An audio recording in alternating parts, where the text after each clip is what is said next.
So what we're going to talk about today is KPIs from an investor standpoint, what they should be tracking or what I recommend they track. So most investors that I see are tracking leads. Like they're like, oh yeah, I'm trying to get the cheapest lead possible, right? So a lot of guys get held up on leads. And the only reason I know like tracking leads cost is not the best way is because I used to do it myself. So back when we started Motivated Leads, Chad and I would always be going, oh yeah, we need the cheapest lead. We're looking in Facebook and Google. We're optimizing our ads for the cheapest lead that we can get. And then we found out half of these leads aren't signing up. But some of the more expensive leads actually had a better return. So we started tracking different stages. So we'll track leads. We track booked appointments, qualified to buy, like qualified people. And then we would track agreement sent.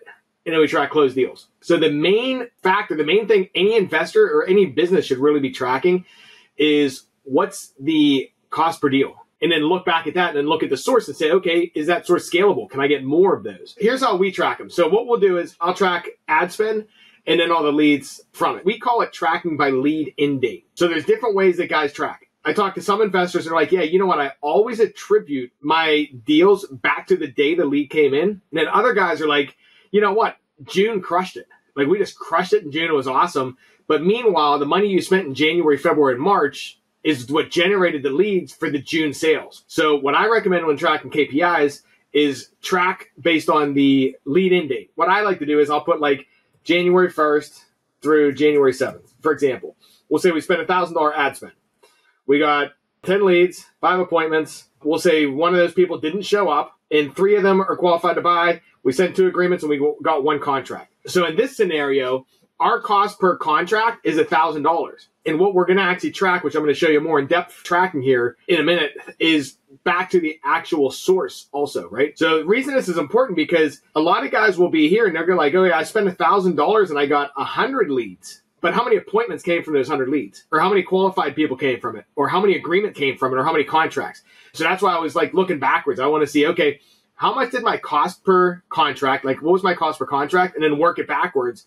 And another nice thing is you can do here, say you got 10 leads and 2 appointments. It allows you to see the funnel. So it's like, okay, if I got 10 leads and I only got 2 appointments, there might be something wrong in my marketing. But if I got 10 leads and 8 appointments and we only got 2 agreements sent, then it comes down to looking in your funnel. Okay, I got 8 appointments. If the appointments were qualified before I went out and we only closed 2, maybe we have a sales problem. Maybe it's not a lead problem because the leads are turning into appointments, but the appointments aren't turning into agreements sent. Or say we had 6 agreements sent and we only got 1 contract. That also comes down to a sales problem because it's like, okay, we're sending contracts to people, but they're not sold.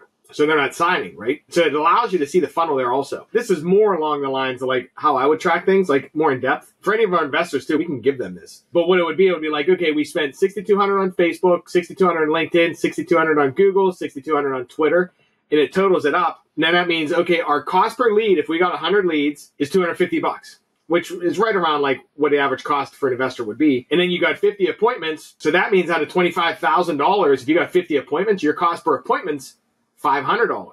Then you got missed, and that's 50% of the appointments booked from leads. You want to track that drop. And then it's the same thing just broken out. This is just a dynamic sheet. But here's what I'm looking at. I want to see over here, cost per deal, right here. This is the number I'm looking at. And then you can see, okay, how many agreements, what's the percentage of agreements that sent came to cost per deal? What's the percentage of qualified to buy people turned into a deal? What's the percentage of appointments?